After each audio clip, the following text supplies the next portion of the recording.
Okay, wonderful. And we have Okay. to click on it. Yeah.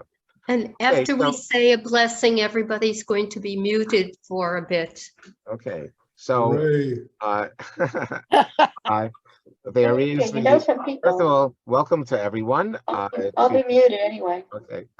Welcome everyone, and this is obviously enabling us for me to be up north and for all of you to be in your homes and not have to go out in the heat that you're experiencing. And we give thanks to God for Zoom because it's just amazing what it's accomplished. But like with everything, we want to make sure we don't abuse it as well. So just as if I may put a plug in, this is that in August, on 2 of the Mondays, I think the third Monday and the last Monday, I will be doing an in-person lunch and learn at the shul, of course, meaning that. I think we're gonna also be doing a hybrid for those who are not able to attend, but really, no, we're not, oh no, okay. But you really have to show up to eat. Well, you bring your own food, obviously, we're not preparing it. Obviously, we'll talk about, make sure it's appropriate for a synagogue, like don't bring a shrimp salad sandwich. But anyway, those are two lunch and learns. The first one is going to be on the Jewish view of abortion. And the second one, the last Monday of the month, will be what I call a Jewish boot camp, preparing us for the high holy days. And please do not think that we will be doing calisthenics and jumping jacks and push-ups. We're going to be doing spiritual preparations, spiritual calisthenics, okay? So anyway, let us join together in the blessing before we study. And just to remind all of you, it's the regular blessing part.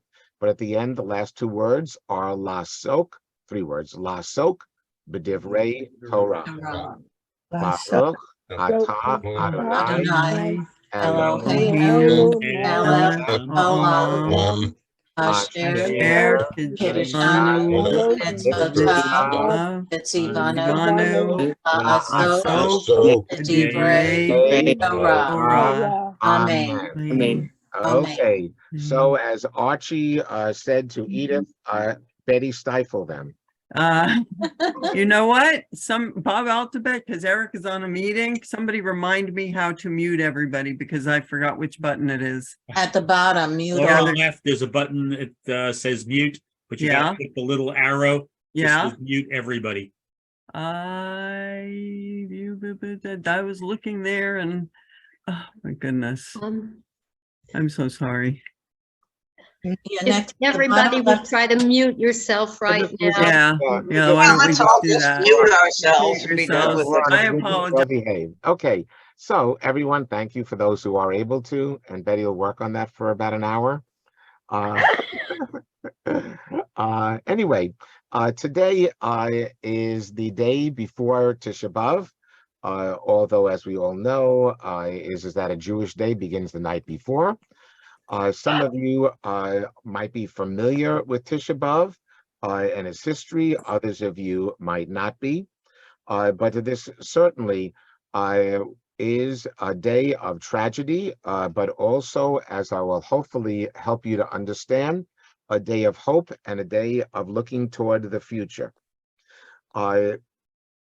I have a couple of treats to begin with to kind of introduce this. So I'm going to do the following. Oh gosh, okay, too bad. Let me put this on off. Oh well. Let me do this, and I have to begin with a very special treat. The synagogue, when I'm back on New York, that I attend is the Synagogue of the Hamptons in West Hampton Beach. And in the Orthodox Shabbat morning service, there's a prayer that is done every Shabbat called Av HaRachamim. Av HaRachamim is a prayer in which we offer, we petition God, Av HaRachamim, the Father of mercies, to embrace the souls of the martyrs of our people who have died for the sake of our Jewish people. And certainly, as on this day, it is, and one can see this as either coincidence or the hand of God or some other way of interpreting the events of history, that on this very same day, the 9th of Av, the first temple in Jerusalem was destroyed by the Babylonians in 587 BCE, before the Common Era. On this very same day, the second temple in Jerusalem was destroyed by the Romans in the year 70 of the Common Era. There are numerous events, tragic events that occurred during this month of Av, around the 9th of Av. But two other events that occurred specifically on this day, and one of them is that on the 9th of Av, is that Himmler received the order and the go-ahead from headquarters to begin the final solution.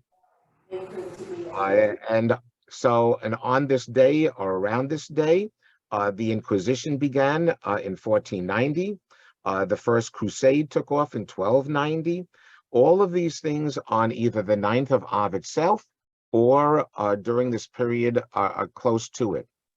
So this prayer is a very beautiful prayer, and I wanted to share a little bit of it, sung by the Chazan, the cantor of the Herstig Synagogue, a good friend of mine, a wonderful human being, and as you'll hear, a most incredible voice, and that is Nathaniel Herstig. So let's go to that. And go to that, and I'm going to go to this, and hopefully here we go. If you can't hear this, let me know.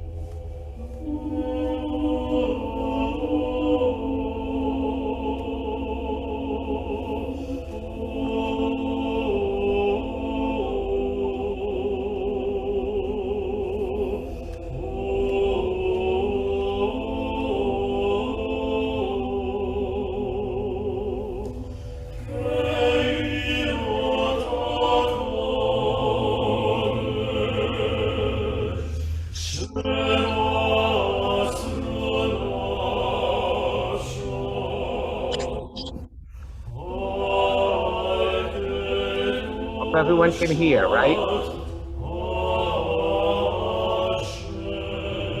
It's beautiful. The service. Could you get rid of my picture?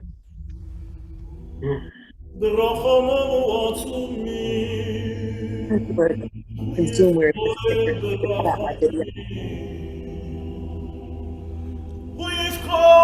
ברחמים החסידים והתמימים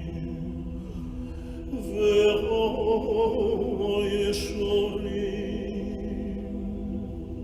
כי לא יישא קודש שמוסד בנפשו כי לא יישא קודש שמוסד בנפשו שמוסד בנפשו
Wow.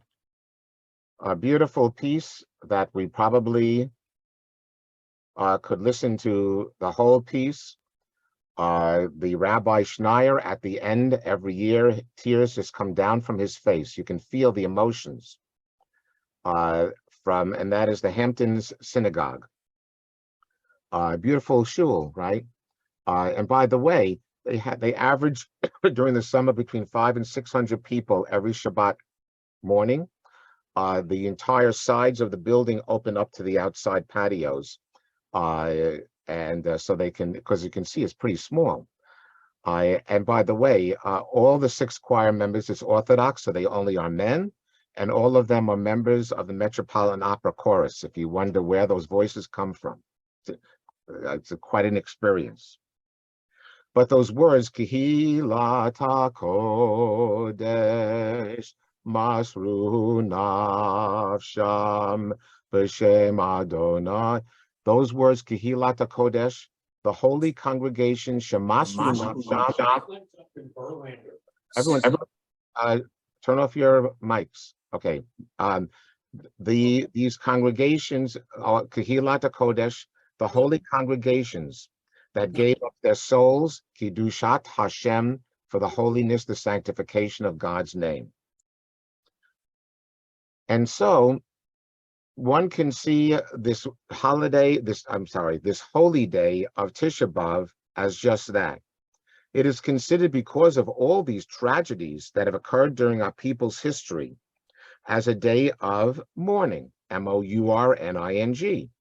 And so some of the customs, which some of you might be familiar with, is that beginning 3 weeks ago, during the period of the 3 weeks of mourning, because 3 weeks ago, on the 17th of Tammuz, was the day that the walls of Jerusalem had first been breached by the Babylonian armies in 587 BCE. And so during this period of time, males do not shave, as that one would not do during Shiva. During Tisha B'Av itself, many customs are to sit on the floor, which is a Sephardic way of mourning, rather than the small benches that Ashkenazic Jews do, or chairs, sitting on the floor. There is also, of course, for some, actually taking ashes, almost like an Ash Wednesday kind of thing, and putting ashes on one's forehead, reminding one of the burnt walls of the temple in Jerusalem. And by the way, there is actually a prayer that is said at midnight called Chatzot, in which there's every single night at midnight, in which also there's a mourning for the destruction of the temples. And there are some extreme amongst the Hasidic communities, particularly, who put ashes on their forehead every night. And then, as some of you know, this is a time of fasting. This is a fast similar to Yom Kippur, from sundown to sundown. So obviously beginning tonight at sundown, if you were to follow this. And the purpose of the fasting on Yom Kippur is to say that we need to look within the outward things that we do every single day: eating, caring for ourselves physically, going out and doing things, shopping, business, etc. All should be set aside in order to look within, to evaluate the way we live our lives and what we are doing for the future, so as to, God willing, prevent these things ever happening again.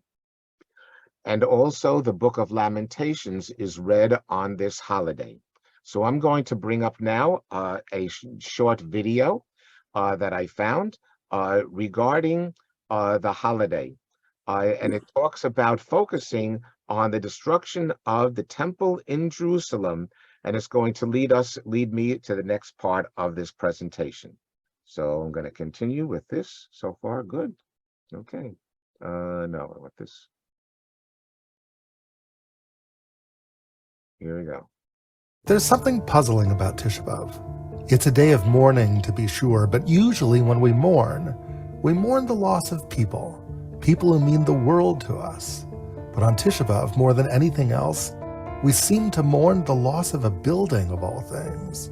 Yes, it's a special building, this holy temple in Jerusalem, but it is a building nonetheless, a stone and mortar structure. And it seems so odd. How can a national day of mourning be centered on that? I want to explore that strangeness with you by leading us through a very simple thought experiment. It goes like this. If the universe is a little apartment that God carves out of his everything for our benefit, well, the Mishkan That's a little apartment that we carve out of our everything for God. And that little thought, my friends, it changes everything. It suggests that, strange as it may sound, in the arcane laws of tabernacle building, we find a key to understanding the universe, the world writ large, and our own place within that world. Along the way, we get a sharper look at why the building that was the Mishkan was something fit to mourn. It was, in the deepest of senses, not just a house, but a home, a place to which we would always seek to return.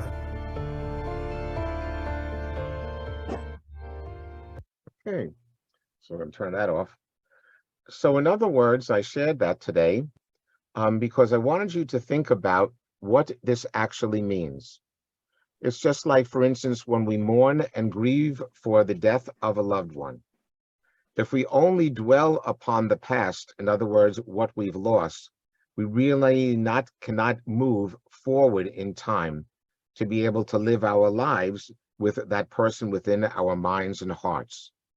And so as that little video kind of got across the idea that yes, these buildings, the first temple, the second temple was destroyed. Yes, these other tragic events happened in tens of thousands, if not more, millions possibly, of our Jewish people were murdered during the history of our people in these tragic moments. But then the question becomes, if we only sit there saying, Chatati, Aviti, Pashati, I have sinned, I've done wrong, I have this loss, where does that put us? Only stuck in the mud of the past and not being able to go forward.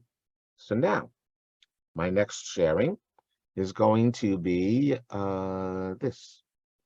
I thank actually Jane Brown for posting this today. She did. But let me read to you the following, which actually I wrote for, let me see if I get this bigger. There you go. No, it's too big now. I can't read it. Okay. That I posted on an excellent website, Jewish Sacred Aging. By the way, most of us here are over the age of 50, I think. And so therefore, if you want to go to a marvelous website, Jewish Sacred Aging has many, many wonderful videos and presentations by rabbis and others in the Jewish community about the idea of aging and the holiness and specialness of it. In my basic Judaism class and my class for prospective converts, one of my first lessons begins with an introduction to Jewish history. I let the students know that a person cannot truly understand Judaism without learning the history of the Jewish people. As the Jewish people is over 3,000 years old, our beliefs and customs, our laws and practices have changed as the civilizations which ruled over us or within which we lived have influenced us and vice versa. There is, however, an additional reason for the importance of learning our history. We need to learn from it in order to not relive it. As the philosopher George Santayana has so aptly reminded not only the Jewish people, but all peoples, quote, those who cannot remember the past are what, we're familiar with this quote, are condemned to repeat it. We as Jews should be able to look back on our history and review it and evaluate it for our future. After all, we are always doing self-reflection and evaluation of our actions to recognize and call out our sins and to correct them. This occurs every week on the second and fifth days of the week during morning rituals of Tachanun. There is actually a prayer called Tachanun, which is recited on the second and fifth days of the week, which would obviously be what? Which would be Monday and Thursday, when also Torah is read in a traditional Jewish service. And there's a series of prayers in which we ask God to forgive our sins. Each night during a custom of Cheshbon HaNefesh, when we take an account of our actions during the day, there is again a ritual that any of us could perform, in which before we close our eyes at night, in addition to counting our blessings rather than sheep, is that we can look back upon what we've done during the day. How are we doing? And if we need to correct certain things, to maybe make up a little plan for the next day. And of course, on Yom Kippur. We should therefore be able to accomplish this task not only as individuals, but as a people of Israel. So that's the whole point of Tisha B'Av, in a sense, not only to reflect on the tragedies of this day, but to figure out the way as to what these tragedies can mean for us to move forward in time. Why is this important? And why is this task important at this time? This week, tonight, Tisha B'Av, the 9th of Av, begins tonight. As most of this posting's readers know, this is a day that marks numerous catastrophes, and I mentioned all of them. And by the way, the one that I did mention a little while ago is the last one. The mass deportation of Jews from the Warsaw Ghetto en route to Treblinka began on July 23rd, 1942, Av 9, 5702. The Hasidic tradition believes that nothing happens by coincidence. The fact that and by the way, one could say, oh, it was planned out. Hitler looked up on the Jewish calendar to figure out when the 9th of Av is and decided he's going to do this. No, it's not. It doesn't work that way. There is some kind of mystery involved in all of this, which we probably will never know, but we certainly can reflect on. Aside from raising the question of whether the selection of this day for all these events was only coincidence or by the hand of God, it could be asked whether, beyond simply interesting and sad history, again what I've just said, what, if any, meaning does this have for our future? What is the point of Tisha B'Av? Why should we fast? Why mourn over the destruction of the two temples? And why recite the biblical book of Lamentations in Hebrew called Eicha? I have taught that it is not only a day to recall the past, but also it is a day to reflect and use to reorient ourselves for the future as a people and as individuals. How is this accomplished? It is accomplished by studying these events and learning from them so that they will not be repeated. I'll add this word to my text again. The rabbis, in the aftermath of the destruction of the Second Temple, reflected on its destruction by the Romans and of the First Temple by the Babylonians, and came up with two reasons for God's allowance of our enemies to do this to us and to God as well. Notice I added these words to God as well. And why? God enabled the enemies of our people, the Babylonians and the Romans, to come and destroy God's house, the house of God in Jerusalem. Keep in mind, certainly with the First Temple, there was the belief amongst our people that God's presence, spiritual presence, actually resided in the Holy of Holies in that temple. So God, enabling all of this to happen, he destroyed his own home.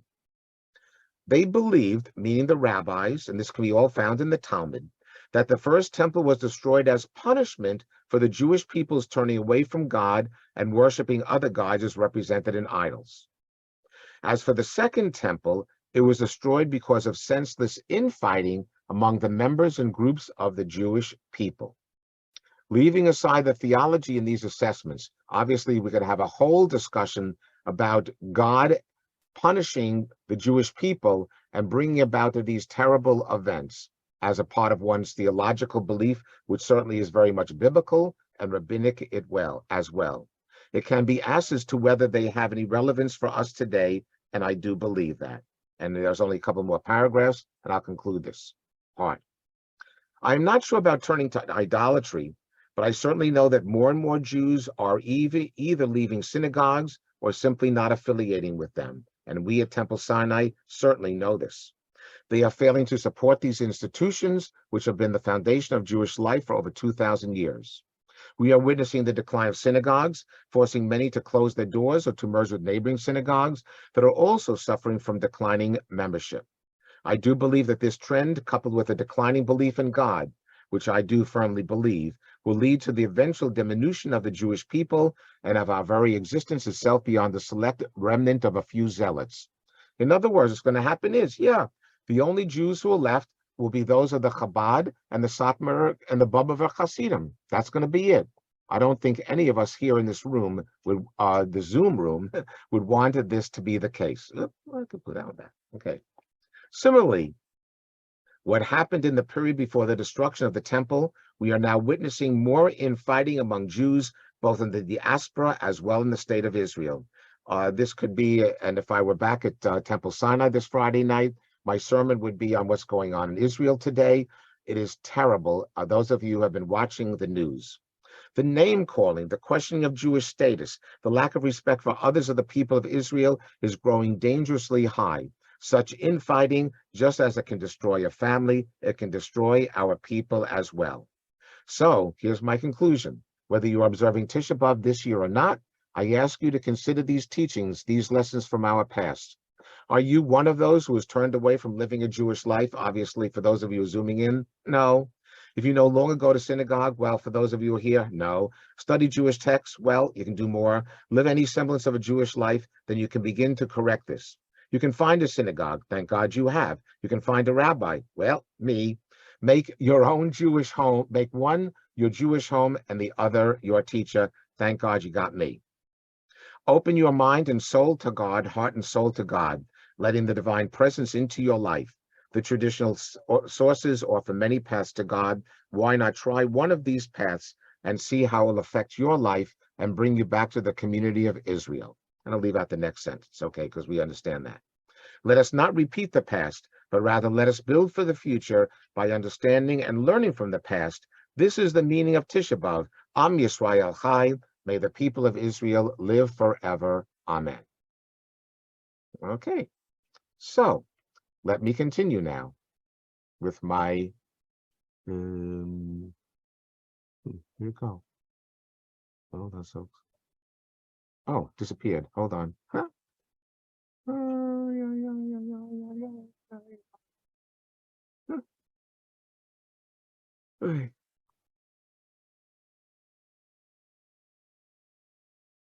Okay, Mazel Tov. Okay, hold on. Where you go? Oh, there you all are.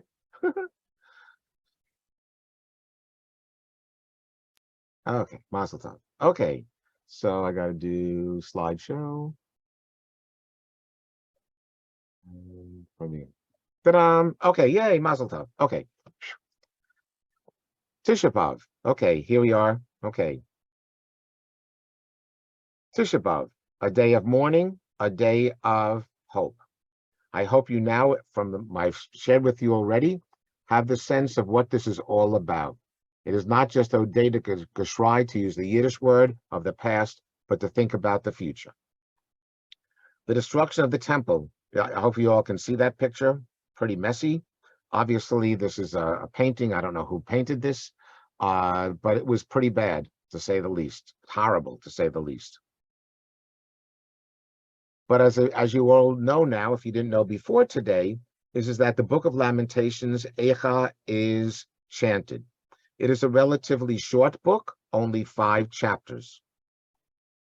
It is a day of weeping, and obviously, as you see, a day of mourning. And this, I love this picture here. Notice this is probably not. This is probably some kind of a drawing or a litho, a couple of 100 years ago at the Western Wall. So the first chapter of Lamentations. And there are those who say that this was written by the prophet Jeremiah, Yirmiyahu, who actually was among those who were taken as refugees from Israel to Babylonia, where they remained for 50 years until the Babylonian Empire was overwhelmed by the Persian Empire, and the emperor of the Persian Empire, Cyrus, gave the opportunity for Jews to return back to Israel. Many of them did, but not all of them. But just feel these words. How deserted lies the city, once so full of people. He's talking about Jerusalem. How like a widow is she, who was once great among the nations. She was queen among the provinces, who has now become a slave. Bitterly she weeps at night, tears on her cheeks. Among all her lovers, there is no one to comfort her. All her friends have betrayed her. They have become her enemies. After affliction and harsh labor, Judah has gone into exile. She dwells among the nations. She finds no resting place. All who pursue her have overtaken her in the midst of her distress. The roads to Zion mourn, for no one comes to her appointed festivals. All her gateways are desolate. Her priests groan. Her young women grieve, and she is in bitter anguish. Her foes have become her masters. Her enemies are at ease. Notice here, the Lord has brought her grief because of her many sins. Her children have gone into exile, captive before the foe.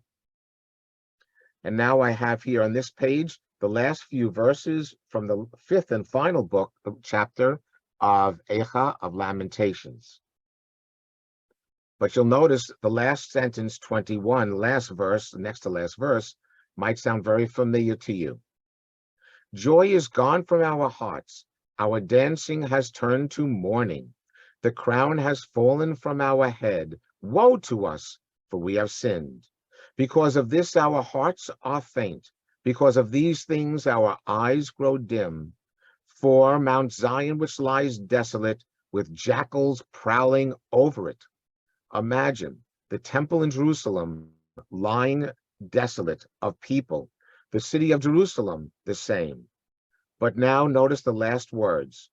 They are now turning to God for hope in the future. You, Lord Adonai, reign forever.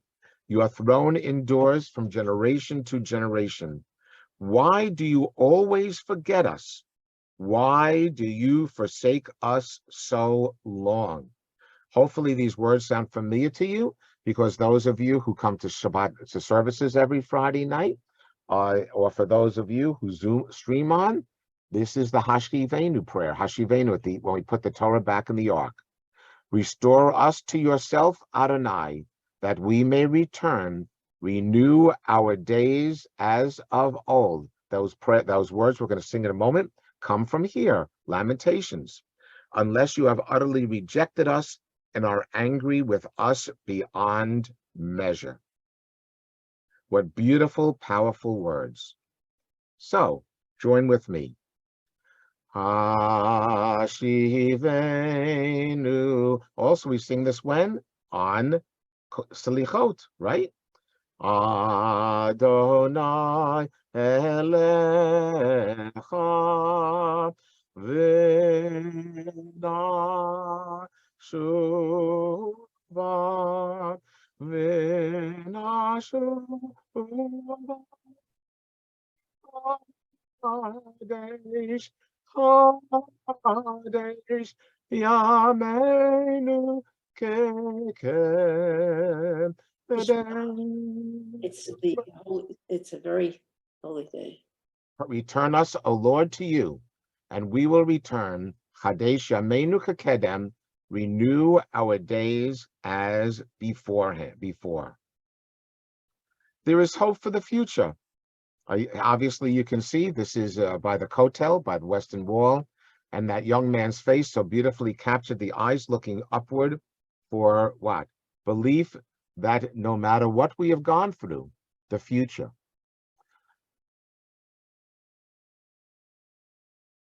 Judaism is a people, the Jewish people is a people of what? Of hope.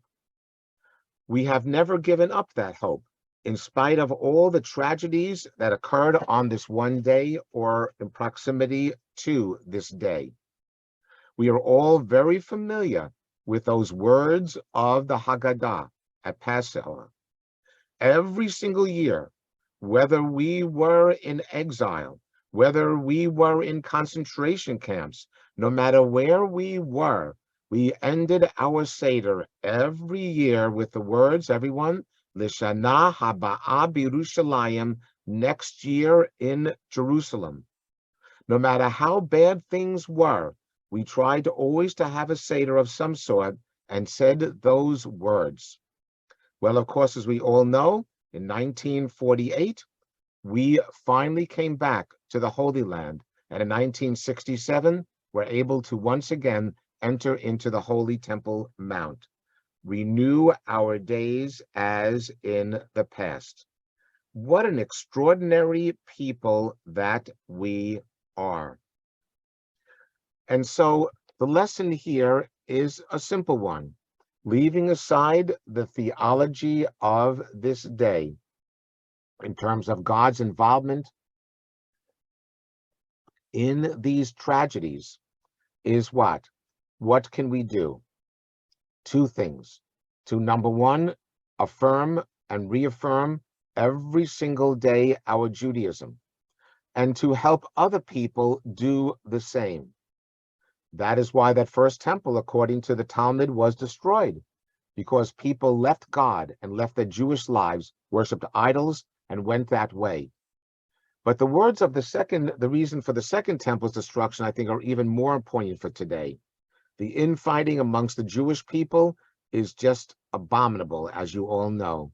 The name calling, the things that go on, it's just unbelievable, and just so overwhelmingly sad what is going on in Israel, but even within our own communities here in America.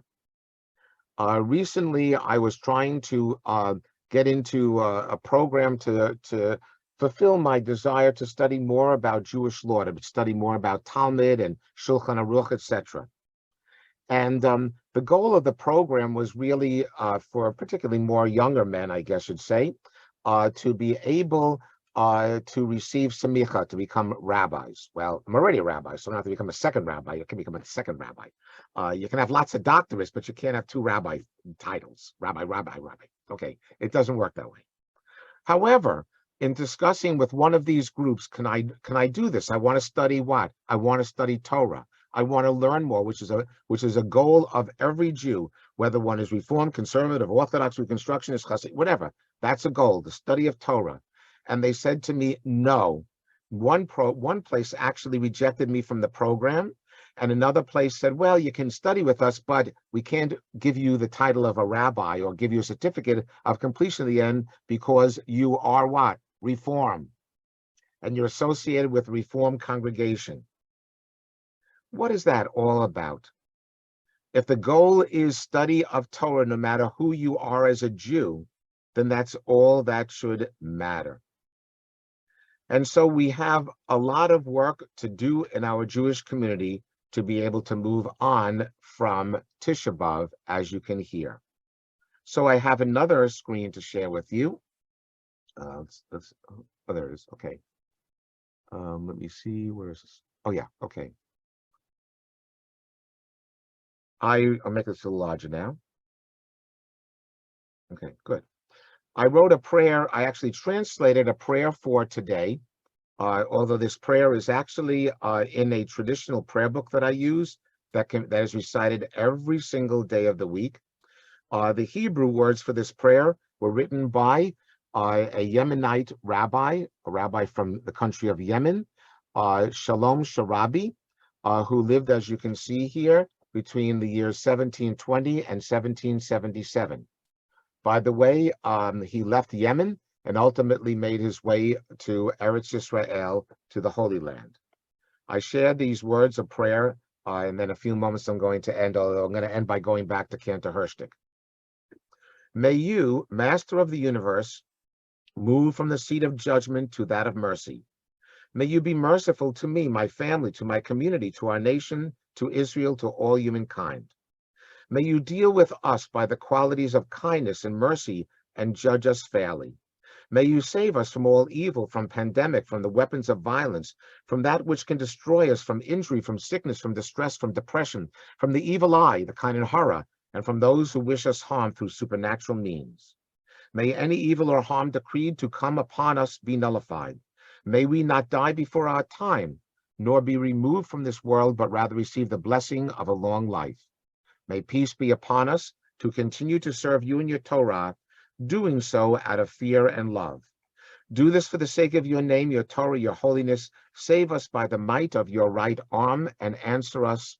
May the words of my mouth and the meditations of my heart be acceptable to you, O God, my rock and my redeemer.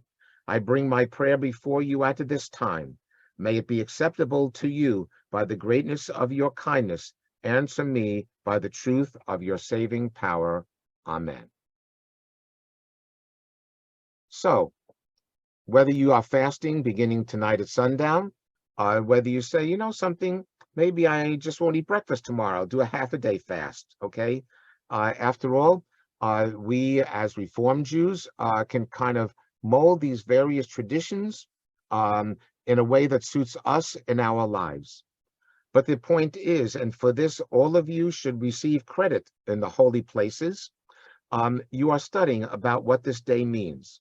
Because, and you'll hear me say this many, many times, in truth, the real Jew is not the one who necessarily wears payas and tzitzis and all of that, but the real Jew is the one who is serious about being Jewish, studies about the texts, the history, understands them, and then tries to make them a part of his or her life to the best of one's ability and one's family and situation in life.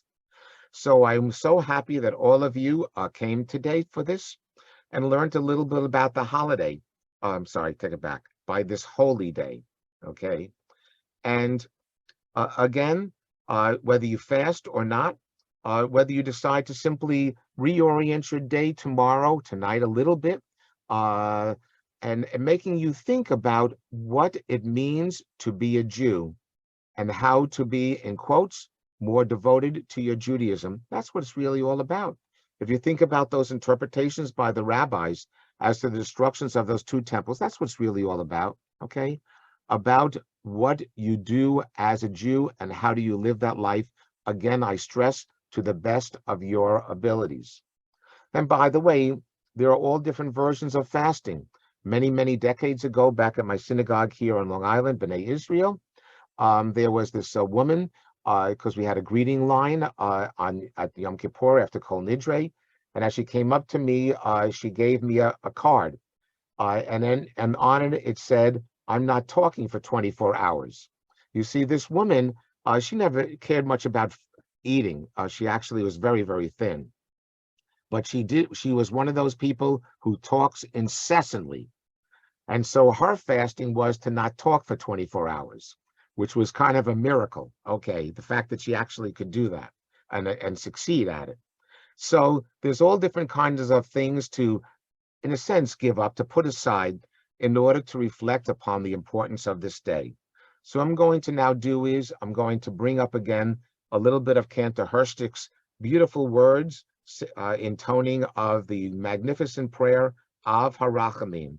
For those of you who came later, Cantor Nathaniel Hershtick is the Chazan, the cantor at Hampton Synagogue here in West Hampton Beach, Long Island. And by the way, his father was the first cantor, the Chazan Rishon of the great synagogue in Jerusalem. And so he comes from quite a pedigree of cantors. And every Shabbat and all the holidays and holy days, of course, he sings, and it's a magnificent experience. The prayer of Harachamim is a prayer asking the God of mercies, of all mercy, to be able to watch over the souls of all of the martyrs who have died throughout people's history, Kidushat Hashem, for the sanctification of God's name, simply for only one reason, because they were Jewish. At Babi Yar, one of the great tragedies of our people not associated with Tisha B'Av, when the Nazis lined up 35,000 Jews, men, women, and children, in this magnificent, because I was there in Kiev, outside of Kiev, at this magnificent park in that area, and lined them up on this slope of a road that ended up on the top of a ravine. And simply they just shot them and threw their bodies over into this huge ravine. He didn't care whether they were Reform, liberal in those days. There was no conservative Judaism yet. He didn't care whether they were Hasidim. He didn't care whether they were non-affiliated, secular, disbelieving Jews. That did not matter. Hitler did not give anyone then, at least during the Inquisition, Jews had the opportunity to convert and become Catholic, to save their lives. And as you know, there were many who did and went into becoming conversos, Jews in secret, and all of that, Marranos. However, the fact is, with Hitler, he proves the point, and guess what? It's all about being Jewish. He didn't give us the opportunity to say, okay, you want to stop being Jewish? I'll let you live. It did not matter. Our pedigree as Jews, going back 3 generations through the matrilineal line, that's all that mattered.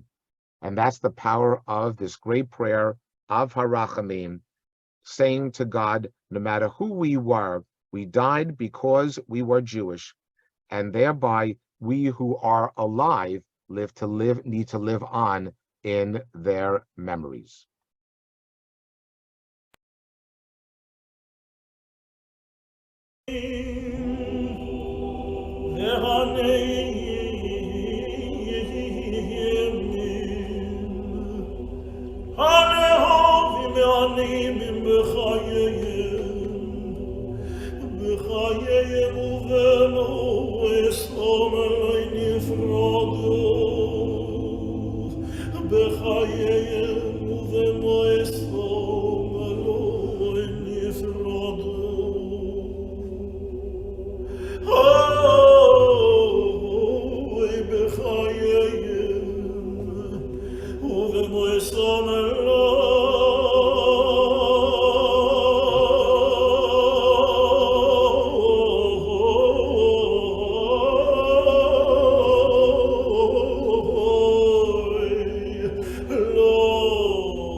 Let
ביומנו לעינינו,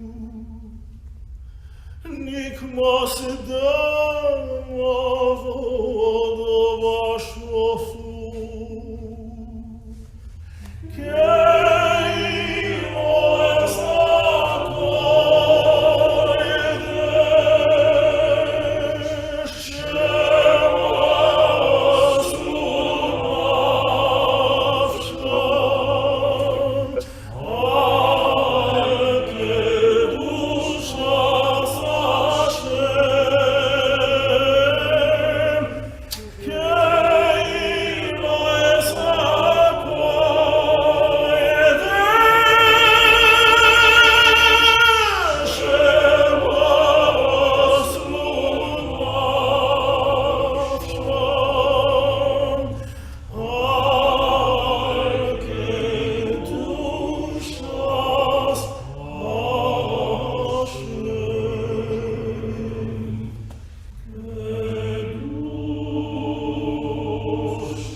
G1 is so much more than a greens powder. Get yours today. Sorry. Get ready for the first. Oh, God. Sorry about that. Wow. I hope you felt the power in that prayer and his singing. And so let us pray that the souls of all those that were taken over the centuries of our people's existence were not taken in vain, but rather inspire us in our Jewish lives this year and all years, this night and this day. Amen. Amen. Can you hear Ratzon, Rabbi? Thank you, everyone.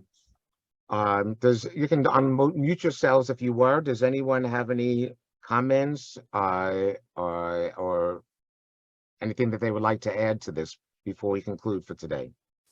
I do, Rabbi. You were speaking early on about the need for hope and the importance of resilience.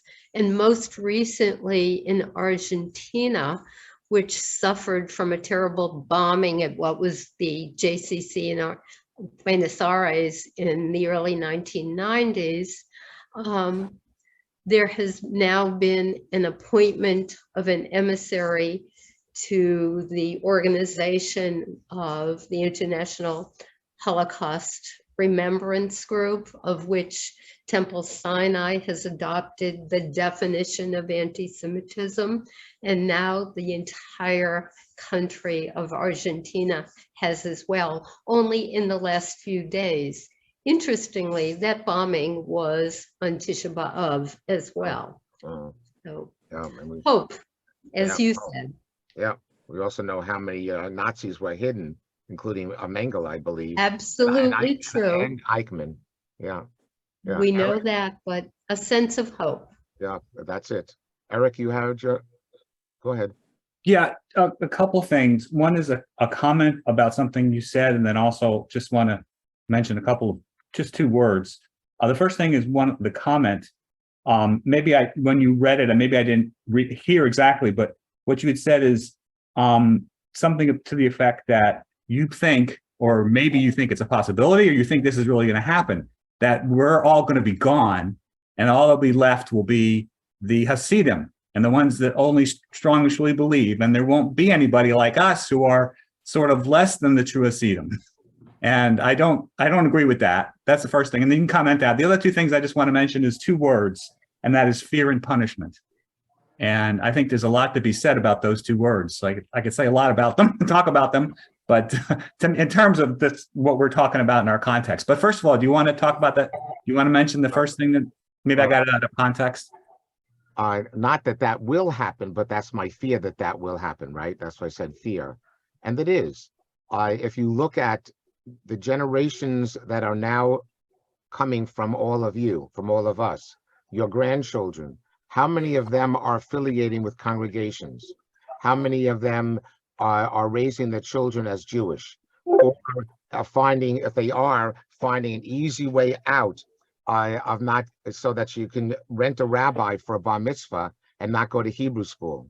And so if you think about the dilution of Jewish commitments from one generation to the next are very, very scary. And this is what we have to work at, is the best of one's ability. It's not easy.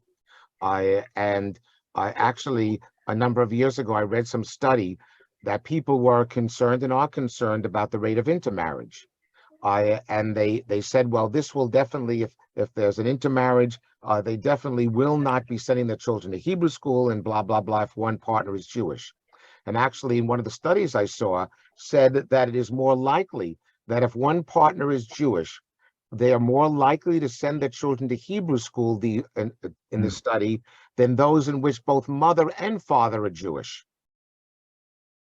So that's a fear. I hope it doesn't happen. But that's a fear that I have. And it's important for us to be able to do as much as we can. And one thing is for sure, as I've said before, I'm so impressed by the desire and the energy that Temple Sinai puts into trying to go against all of this and do the best that we can. But look what's happening. Yeah, so that's why I said that. It doesn't have to happen. You're afraid it will, but we're gonna do our best to prevent that. Well, that's it. Right. That's why a rabbi says, I hope it won't happen, you see, because then people say, wow, I never thought of it that, or what is happening? And by the way, and this is a very bad thing to hear, and I've heard this said, is that groups in the Hasidic groups, some of them do believe there's this thing called the remnant philosophy. And they feel that if they're the only Jews left in the entire world, that's okay, because they're the true Jews anyway. Okay, it's a very bad philosophy to have. And there are some statements in some of the prophets in the Bible who stated the idea of the remnant. The remnant will be left, and that's all that matters. Well, we have to say, as modern Jews, and forget the titles, as I'll simply say, as modern serious Jews, we have to say, no, that's not the way we view it. I just don't want a few Jews, remnant Jews, to be the ones that survive. We have to be the survivors also, but then it's up to us to do the best we can to make sure that happens. So that goes sort of to the infighting and how there's a lot of infighting going on. Some of them don't consider us to even be Jewish, and that's probably one of the biggest problems there are. Exactly. And as far as the fear and punishment is concerned, that is very much a part of biblical and rabbinic theology. But sometimes we need a little bit of a threat of a punishment, hopefully, to do the right thing sometimes, but that's a whole nother discussion, Eric, which we'll have to wait for another time. Bob, yes. I really liked your comments about hope. And just reminded of the fact that there's at least one tradition that says the Messiah will eventually come on Tisha B'Av and turn it from a day of mourning into a day of gladness. And when I look at the entire practices around this, it reminds me that this process of observing it and reading Eicha is part of what enabled Judaism at the time of the destruction to come up with a way of preserving the religion and all our practices and letting it evolve outside of Eretz Israel. And without that, we would have no hope at all. Yeah, exactly. Thank you for those comments. Good. Anyone else? Anybody? Well, everyone, I hope that you, yes, Jerry. Hey, Jerry, happy birthday, Jerry. Jerry, happy birthday. Thank you very much. What is the day today? When was the day? Oh, no, it's the 20th. Oh, 20th. Well, happy birthday on the 20th.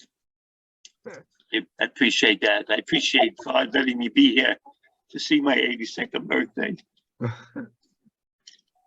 I just have a question or a comment.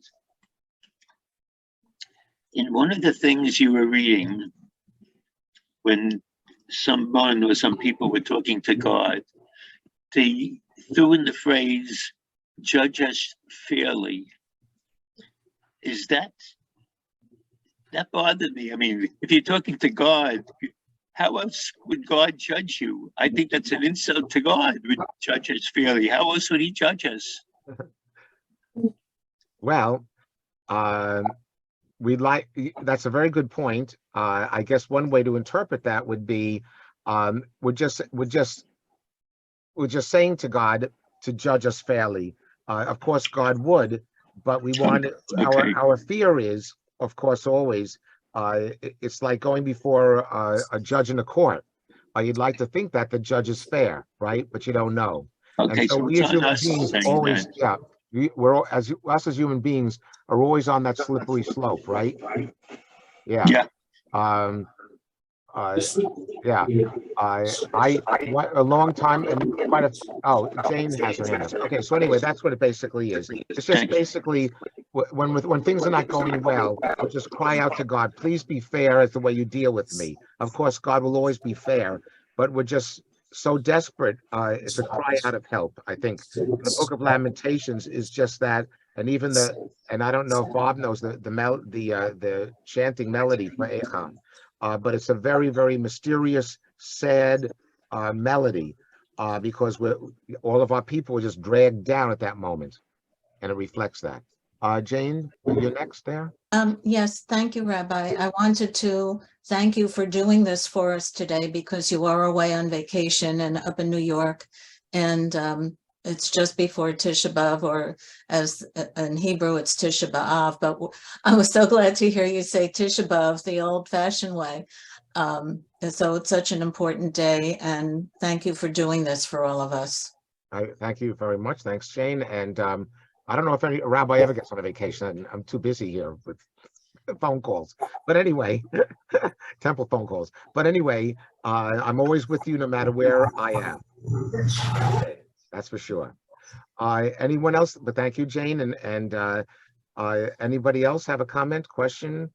Again, thank you, Betty and Eric, for putting this together technologically, as always. So everyone have a good day. If you are fasting, may you fast easily, of course, but really take the time to reflect on the meaning of this. And obviously, as with one day of Yom Kippur, it's not all about one day. It's how we live every single day. In this case, how we live as Jews. So everyone, be well. Shalom. See you a week from Friday night. Of course, God willing, say a good prayer for my flights, getting back, our flights. And be well, everybody. Good to see you all. Shalom. Thank you. Shalom, Rabbi. Boker Tov. Shalom. Thank you, everyone, for joining. It's like Hollywood Squares, right? Eddie, you want to end the